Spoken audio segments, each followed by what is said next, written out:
Tokyo impossible super sky scrapers. क्या आपने 4 kilometre ऊंची इमारत के बारे में सुना है? आखिर कौन सी इमारत बुर्ज खलीफा से भी 2 गुना होगी? क्यों बनाना चाहता है टोक्यो गगनचुंबी इमारतें? क्या किसी इमारत को छोड़े बिना भी लोग सालों तक उसमें रह पाएंगे? जानेंगे दोस्तों आज के इस वीडियो में कुछ ऐसी ही इमारतों के बारे में जो टोक्यो के मेगा प्रोजेक्ट्स में शामिल है। तो बने रहिएगा हमारे साथ वीडियो के लास्ट तक। दोस्तों दुनिया भर में ऐसे बहुत से प्रोजेक्ट होते हैं जो काफी अहम होते हैं और जिनकी जरूरत भी होती है, लेकिन कई बार कुछ ऐसे प्रोजेक्ट्स भी दुनिया के सामने आए हैं जिनमें कोई ज्यादा फायदा नहीं था, लेकिन फिर भी वो मेगा प्रोजेक्ट थे क्योंकि उन पर काफी पैसा खर्च होना था और वो काफी बड़े प्रोजेक्ट भी थे। दुनिया के ऐसे प्रोजेक्ट्स में से कुछ प्रोजेक्ट दोस्तों जापान की राजधानी टोक्यो से जुड़े हुए हैं। टोक्यो एक ऐसा शहर है जिसे हर साल सैकड़ों हजारों छोटे बड़े भूकंपों का सामना करना पड़ता है। तो दोस्तों नजर डालते हैं आज के इस वीडियो में जापान की राजधानी टोक्यो के ऐसे कुछ अजीबोगरीब प्रोजेक्ट पर। बात करें दोस्तों टोक्यो की, तो टोक्यो शहर न सिर्फ जापान की राजधानी है बल्कि दुनिया के उन महानगरों में से एक है जिनकी आबादी सबसे घनी है। टोक्यो की आबादी की बात करें तो टोक्यो में करीब 4 करोड़ से ज्यादा लोग रहते हैं, जबकि वर्तमान में जापान की कुल आबादी करीब 13 करोड़ के आसपास है। इससे आप समझ सकते हैं कि जापान के इस इकलौते शहर में जापानी करीब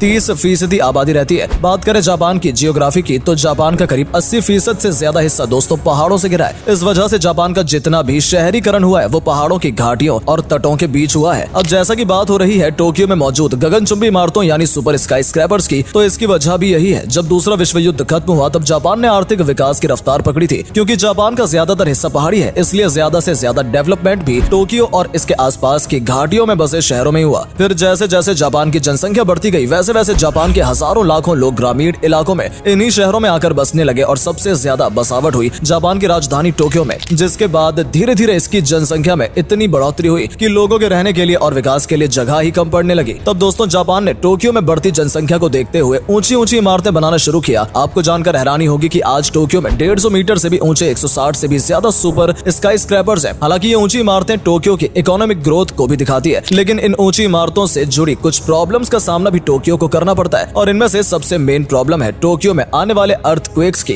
क्योंकि जापान 4 मेजर टेक्टोनिक प्लेट्स के किनारे पर है। यही वजह है कि दुनिया में सबसे ज्यादा करीब 2000 भूकंप के झटके हर साल जापान को झेलने पड़ते हैं। यही नहीं, इसके अलावा जापान में 100 से भी ज्यादा ज्वालामुखी सक्रिय है, जिनमें से माउंट फूजी कुछ 300 साल पहले ही फूटा था। इसलिए दोस्तों सवाल उठता है कि आखिर क्यों जापान के ज्यादातर मेगा प्रोजेक्ट टोक्यो में ही बनाए गए या बनाए जाते हैं। Number 1, Shimizu mega city pyramid. Japan का ये एक और मेगा सिटी प्रोजेक्ट है जो अपने आप में एक शहर के बराबर होगा। इस इमारत की ऊंचाई 204 मीटर होगी। इसका फ्लोर एरिया 8 स्क्वायर किलोमीटर होगा। अगर ये प्रोजेक्ट पूरा होता है तो ये इतिहास की सबसे बड़ी मानव निर्मित इमारत होगी। जैसा कि इसके नाम में पिरामिड शब्द शामिल है, तो बता दें ये प्रोजेक्ट भी गीजा के पिरामिड से इंस्पायर है। इस प्रोजेक्ट की खास बात यह है कि इसे किसी भी तरह के नेचुरल डिजास्टर को ध्यान में रखते हुए बनाया जाएगा। इस मेगा प्रोजेक्ट का प्रस्ताव शिमिजू कॉर्पोरेशन ने दिया था। जैसा कि ये प्रोजेक्ट पिरामिड से इंस्पायर है, इसलिए इसकी शेप भी पिरामिड जैसी ही होगी और इस पिरामिड के स्ट्रक्चर को 204 छोटे छोटे पिरामिड्स की मदद से बनाया जाएगा, जिन्हें एक के ऊपर एक बनाया जाएगा। बता दें ये पूरा पिरामिड अंदर से खोखला होगा, लेकिन इसका इस्तेमाल इसके अंदर 100 मंजिला गगनचुंबी इमारतें बनाने के लिए किया जाएगा। इस इमारत में बाहरी पिरामिड या कहिए बाहरी हिस्सा भूकंप, तेज हवाओं, तूफानों और यहाँ तक कि सुनामी से भी अंदर बनी इमारतों को महफूज रखेगा। इस प्रोजेक्ट के पूरा होने पर इसमें करीब 10 लाख लोग रह सकेंगे। यही नहीं, इस इमारत डिजाइन में ही इस तरह के सोलर ऊर्जा उत्पादन के लिए व्यवस्था की जाएगी कि बिजली की आपूर्ति होती रहे। इस प्रोजेक्ट को साल 2030 तक शुरू करने की योजना है, वहीं इसे साल 2110 तक तैयार किए जाने की योजना है। नंबर 2, स्काई मिल टावर। दोस्तों शायद आपको 1000 मीटर की ऊंचाई सुनकर काफी हैरानी हुई होगी, लेकिन अब आपको हम जिस ऊंचाई के बारे में बताने जा रहे हैं वो बुर्ज खलीफा से 2 गुनी है।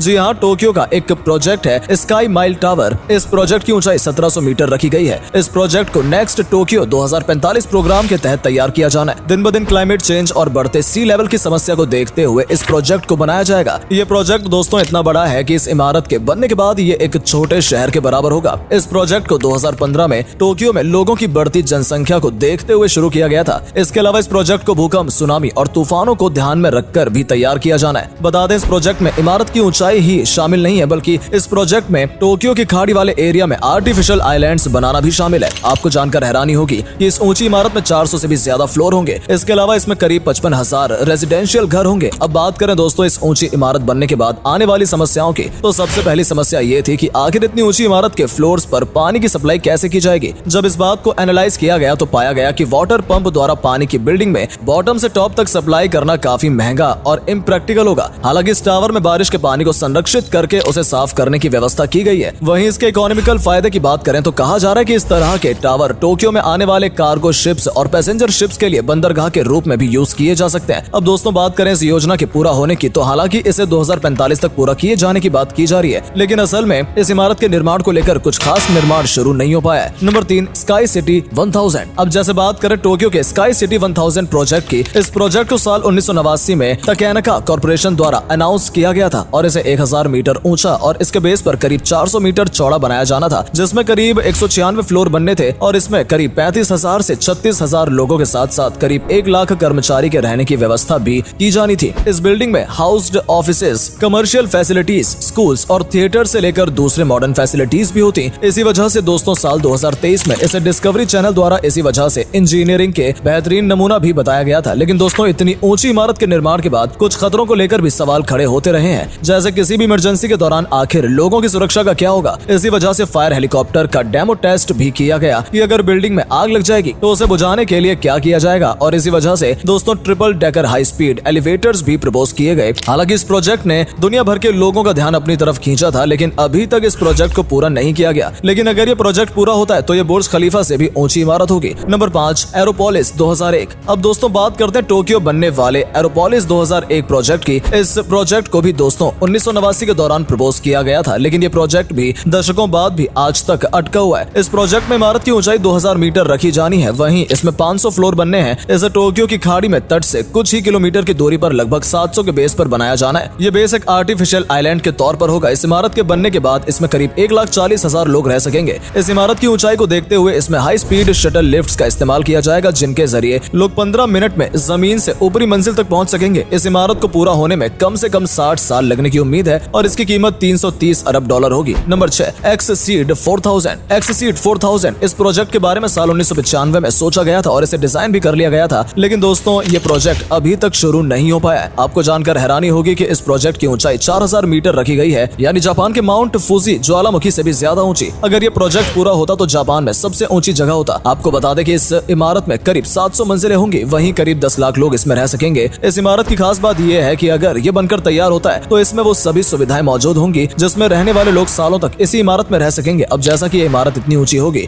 इसलिए इस इमारत के ऊपर की कुछ मंजिलों में एक्टिवली प्रेशराइज्ड रूम्स भी होंगे ताकि लोगों को एल्टीट्यूड सिकनेस ना हो, जैसे कि एरोप्लेन में लोगों को हो जाती है। तो दोस्तों ये थे जापान के टोक्यो में बनने वाले वो मेगा प्रोजेक्ट्स जो अभी तक पूरे नहीं हो सके। आपका इन प्रोजेक्ट्स के बारे में क्या ख्याल है, कमेंट करके जरूर बताएं। वीडियो अच्छा लगा हो तो वीडियो को लाइक और चैनल को सब्सक्राइब करना ना भूलें। धन्यवाद।